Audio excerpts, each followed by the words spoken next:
Hey guys, what's going on? And welcome back to my channel. This is This and That Reviews. My name is Elliot, and I take movies and I compare them to other movies. And my God, this one's bad. I was very excited for Old Guard 2. And if you're confused about the title, Old Guard 2 Part 1, that is what this movie is. It is an incomplete movie. And it's not incomplete in the way that Wicked is incomplete. It is incomplete in the way Spider-Verse is incomplete. I'm already gonna go into this. I didn't plan this analogy. I planned another one. But Wicked Part 1. It's one of my favorite movies. It's gonna be like top 3 favorite movies of all time for me. Wicked Part 1 is the story of Elphaba coming into her power. And in that way, when it ends with defying gravity and, she takes off, it is not a complete... You understand that it's not a complete movie because she's not the Wicked Witch yet, or she's not everything that she does in Part 2, or presumably does in Part 2. I don't know.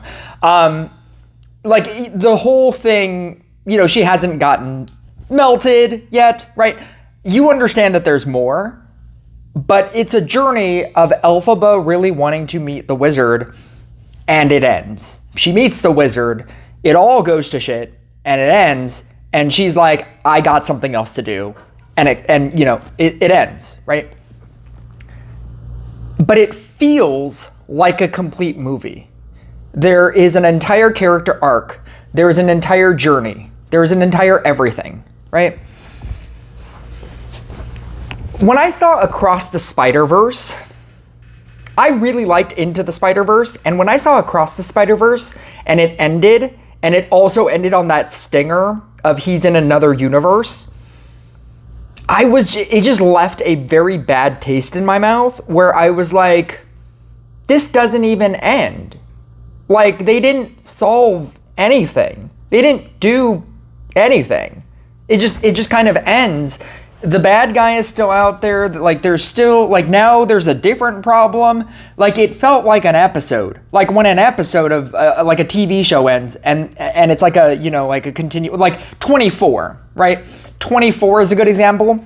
Like, it doesn't complete anything. Like, any of the big things that they've announced are not set up, or they're not finished, right? And the best way a show can end is it ends with a definitive thing. I should talk about Zombies 4. Zombies 4 ends. The zombies, movies, they end on a cliffhanger of like, oh, wouldn't that be cool if this next thing, we go into this next thing? But it has a whole story, and then it teases you with an extra thing. But it ends. This movie does not end. It just stops. It just cuts off, and it's very bad. And if that isn't enough to deter you from this movie, understand that I loved Old Guard 1. I watched a Filmento video before even watching Old Guard. Go look it up. Look up on YouTube, Filmento Old Guard. And he made a video about why the first one was so good. And I watched that video. I don't know if I watched all of it or most of it, but I watched a lot of it. And suffice it to say, I watched a lot of it. To where a lot of the things in the movie that happen are then spoiled for me because I watched his video. But the movie is so good that didn't matter. And like every single time I meet a new person that has never seen this movie, I'm like, go watch Old Guard. It's really good. It's the best version of this movie that they could do. This concept of, these people have the ability to stay alive forever. They're immortal and they can't die. And, that concept and how you can use that. And one of the best ways of how you use that is when Andy is trying to recruit Niall, and Niall is being a dick, and so she just shoots her in the head. And this is that master-apprentice relationship. But in this movie, because she knows that she can just regenerate, she has no problem being like, you're dumb, bah, and then she shoots her.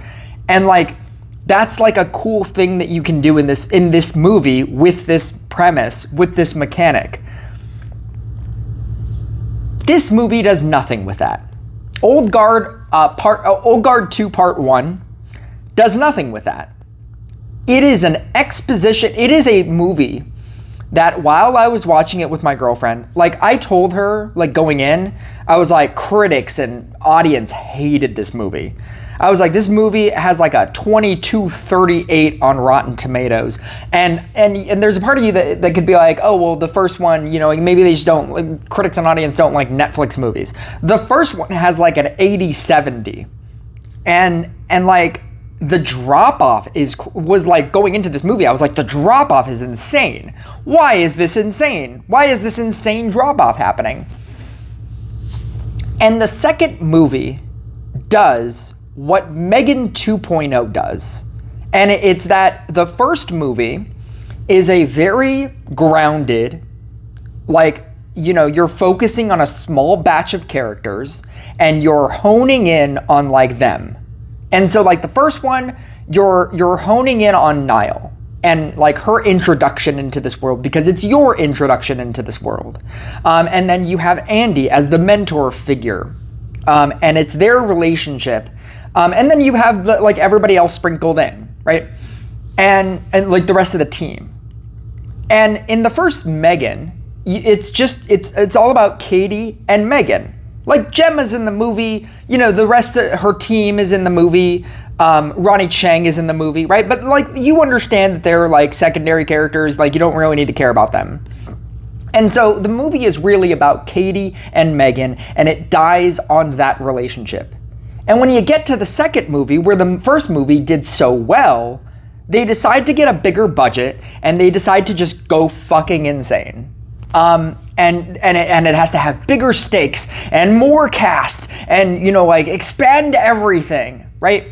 And that's how Megan 2.0 feels. Like, you can't just focus on Katie and Megan. Now it's like Katie and Gemma, and Katie's like older and she's in high school, and you know, like, and Gemma has a new company that she works for, and there's like a benefactor, and you know, like then there's the US military and how they've militarized a Megan robot. And you know, like there's like a new Megan, Amelia. There's Amelia, and Amelia wants to kill people to get rid of the idea that like all of the things that came before her, and you know, like she wants to take over the world, and you know, like, but then there's a secret bad guy, you know, like, and it's just like, and you're like, yeah, but what about like the Katie and Megan dynamic? Like that was the coolest part of the first movie, and you're like, it's just so expanded that like we don't care about any of this. But now that we have all of this, now we have to explain all of this. And that's what Old Guard 2 Part 1 does. I clocked this movie at 1 hour. And by the 1 hour mark, when you get your second action set piece, which is a short fist fight, which was really cool. But like that was the point when I realized there have only been 2 action sequences in this movie. The one in the very beginning that you will see immediately, and then that one. And that at that point, you are an hour into this movie. And I think like 10 minutes before this movie was going to end, and I realized that it was not going to end because, 30 minutes when I realized that, when I realized that this next action set piece that they were setting up was the next action set piece, I looked at my timer and it said 30 minutes left of the movie. And I was like, this is the final act. I don't feel like we've set up to this at all. Like there hasn't been anything in between. And that's the problem with this movie, is that it's billed as an action movie, and it's not an action movie. It's a dramatic movie that happens to have action. In the same way that when you go into Megan 1, it's a horror movie, and then they decided to switch tones in the second one, where it's a action movie that just happens to sometimes have horror. With this, it's filled with exposition. And I'm going to spoil this for you. And if you really want to watch it for some reason, you can. And so, like, ignore the rest of this review. Suffice it to say, I think it's bad. There's so many things that this movie needs to set up, and for like no payoff, because it's all exposition dialogue that each character is having to tell each other character in this movie. So Quinn gets found. The team is doing they're doing jobs to better the world, and you find out that one of the characters has been talking to Booker. Booker gets Quinn finds Booker. And that's to lure out Andy. You find out that Quinn is actually there's a new person. It's Uma Thurman's character named Discord. Discord is the first immortal. She realizes that Nile has the ability, whenever she hurts an immortal, to take away their immortality. So her goal is to find Nile, which she does by finding Quinn at the bottom of the ocean, so that Quinn can find Andy, so that it'll lure out Andy. But then Quinn also doesn't like humanity and wants to end humanity, so she wants to use Discord's power, Discord's influence, in order to gain control of nukes, so that she can nuke the world, because she hates people, because they locked her away in the Iron Maiden, and then Andy is really sad about and then like they meet another guy named Tua, and Tua is there to tell Andy and the team that Discord exists, and that Discord stole the books so that she could learn more about the team, and that there's an idea that if a person that is an immortal gives their blood to another immortal, that person can then become immortal. And it's just like, this is what this movie feels like. It's just a movie that just keeps talking to you, and then goes into the final battle, and you're like, okay, and like they just assume that you're going to be like, oh my god, I'm so excited for this confrontation that doesn't exist, because again, this is Old Guard 2 Part 1. The confrontation of this movie can't exist because there is a sequel. And it just ends. And so it just goes to a final battle, doesn't do a final battle, because there's more to this story. And there's two insane things that happen at the end of this movie. And again, I'm just going to spoil both of them. Booker decides to sacrifice himself so that Andy can Andy can get away. It's not even that she can get away. He gives her his immortality so that he becomes mortal, and they're being chased by 4 henchmen, and Andy is not going towards something. She's just there, and then realizes that Booker gave her immortality back, and then Booker is like, now that I've given you your immortality, I can really appreciate life now. Life now has meaning. And he seals a door so that he can get killed by 4 henchmen. Like he's not capable of beating 4 henchmen. There's no reason for this to happen, because it's not like the 4 henchmen were going to kill Andy. It's not like there is a time frame to where they're going. There's literally no reason for any of this to happen.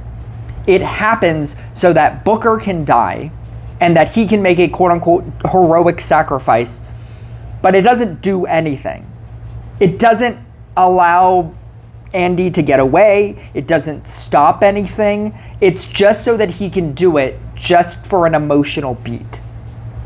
And then, in the final confrontation, where Discord has finally beaten Andy, She could chop off Andy's head, but she's like, I'll see you in the sequel. And she just leaves. And there's no reason given to this. It's just like, she just leaves. She does that thing like in horror movies where like the main character gets the upper hand and knocks out the, you know, like the bad guy. And then they're like, okay, let's run away. Now that he's down, let's run away and hide. It's like, no, you kill the person. That's the person that that's been killing everybody, and you've been trying to get the upper hand. Kill the person. And they're like, no, now that we've knocked him out, we should run and get help and hide because he's gonna come too. And it's like, no, you could kill the person. You could end all of this right now. But they leave for no reason. That's what Discord does at the very end of this movie. And it's all just a blatant sequel setup. And the one emotional beat of this entire movie, maybe, is Quinn. And I when I saw the stinger for the end of Old Guard 1, I thought that Quinn would make the best villain for this entire movie. I was so excited to see that Quinn would be like the villain of this movie. That was what they were setting up. That she's alive, but she's super pissed that Andy left her. Now they do that, and they do the idea that she's also mad. But then at the very end of this movie, she's just like, well, you know what, Andy? I forgive you. Let's go take down Discord. Just out of nowhere. She just has a complete change of heart, and she's like, you know what? I do want to become part of your team. There's no setup to this either. Because the previous point that we saw Quinn, she was like, why would I ever want to be on your team? I want to nuke the universe. And that's why the whole nuking thing, the nuclear power plant happens. And then in the very next time that we see Quinn, basically, she's fighting Niall, gets betrayed by Discord, and is like, I've now switched sides. I'm Team Andy now, because Discord is the bigger villain. So I'm not going to be a villain anymore. And we're going to team up in Old Guard Part 2. Old Guard 2 Part 2.